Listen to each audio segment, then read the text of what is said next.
Hello everyone, आप सभी का स्वागत है साइनिंग क्लासेस के इस यूट्यूब चैनल पर।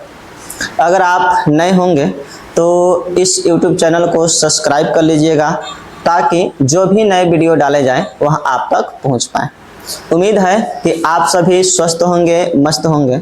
आज हम लोग जो है 10वां क्लास के बच्चों के लिए जीव विज्ञान से चैप्टर संख्या 4 जिसका नाम है उत्सर्जन, उसके बारे में आज चर्चा करने वाले हैं। चलिए, तो सबसे पहले चैप्टर 4 जिसका नाम है उत्सर्जन, इससे जो है पहला टॉपिक उत्सर्जन के बारे में जानते हैं। सबसे पहले जानेंगे उत्सर्जन किसे कहते हैं। उत्सर्जन किसे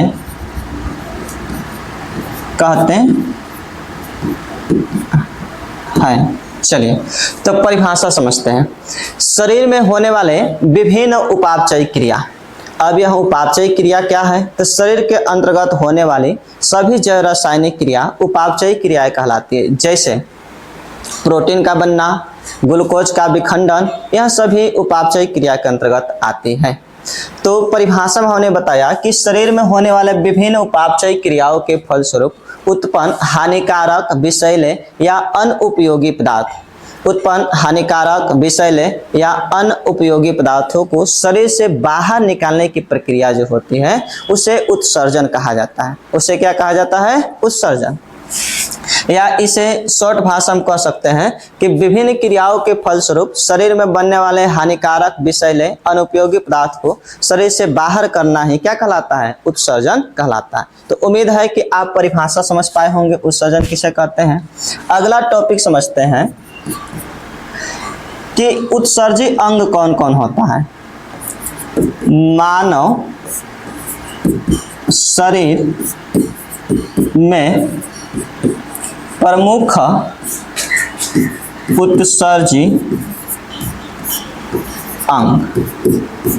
चलिए, तो मानव शरीर के प्रमुख उत्सर्जी अंग कौन कौन है। तो पहला नंबर उत्सर्जी अंग के बारे में जानेंगे जो सबसे प्रमुख है, जिसे वृक्क या गुर्दा, जिसे वृक्क।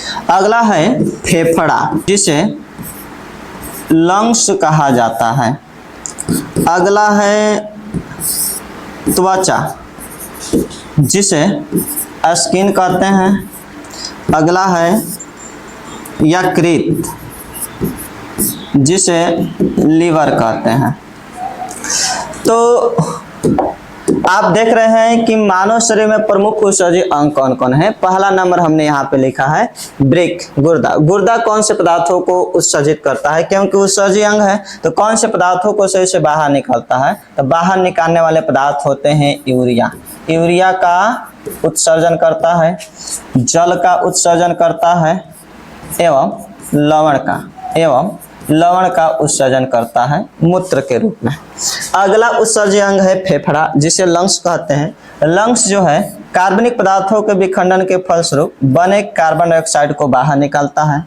अगला है त्वचा। त्वचा जो है पसीना, त्वचा के माध्यम से पसीना उत्सर्जित होता है और पसीना में जो है जल रहता है, लवण रहते हैं और कुछ मात्रा में यूरिया भी पाई जाती है।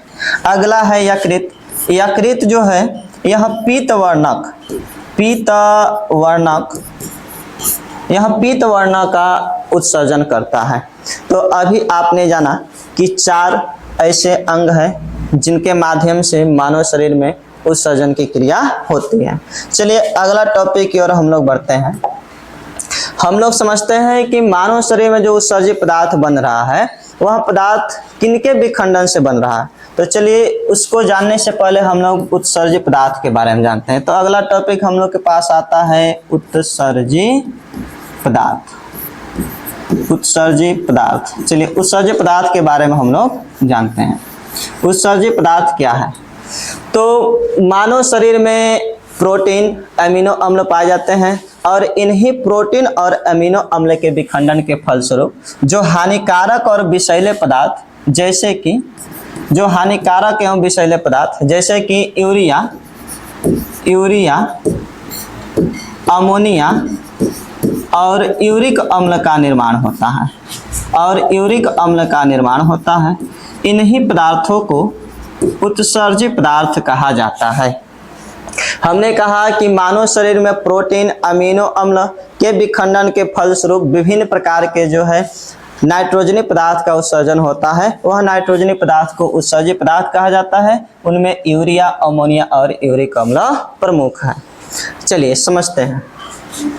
अगली बात हम लोग समझते हैं, यूरिया जो है अमोनिया की अपेक्षा, यूरिया जो है अमोनिया की अपेक्षा अधिक जटिल होती है। अमोनिया की अपेक्षा अधिक जटिल होती है, अधिक जटिल होती है, किंतु विषैला के माध्यम से देखा जाए तो किंतु कम विषैला होती है, किंतु कम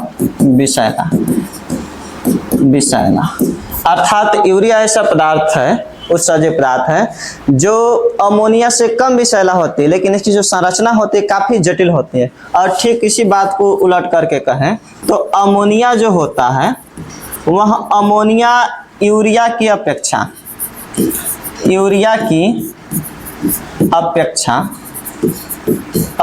जो है कम जटिल रहता है, कम जटिल,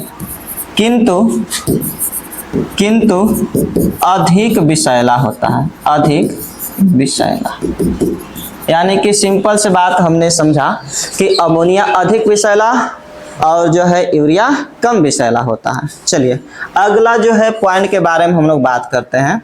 जो भी स्थलीय जंतु होते हैं, जैसे मनुष्य हो गया स्थलीय जंतु, जैसे मनुष्य, अन्य स्तनधारी भी है, जो भी स्थलीय जंतु होते हैं उन स्थलीय जंतु में जो है नाइट्रोजनी पदार्थों का उत्सर्जन जो है वह यूरिया के रूप में होता है। किस रूप में होता है?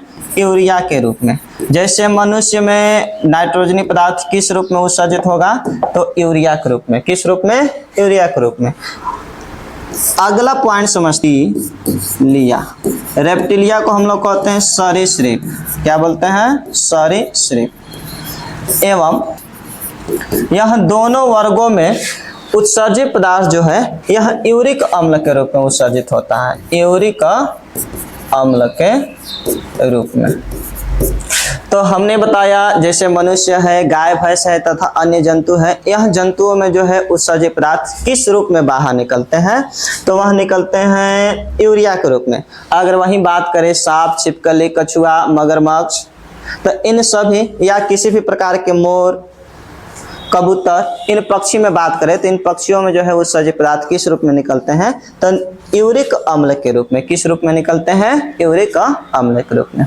उम्मीद है कि यह बातें आपको समझ में आई होगी। चलिए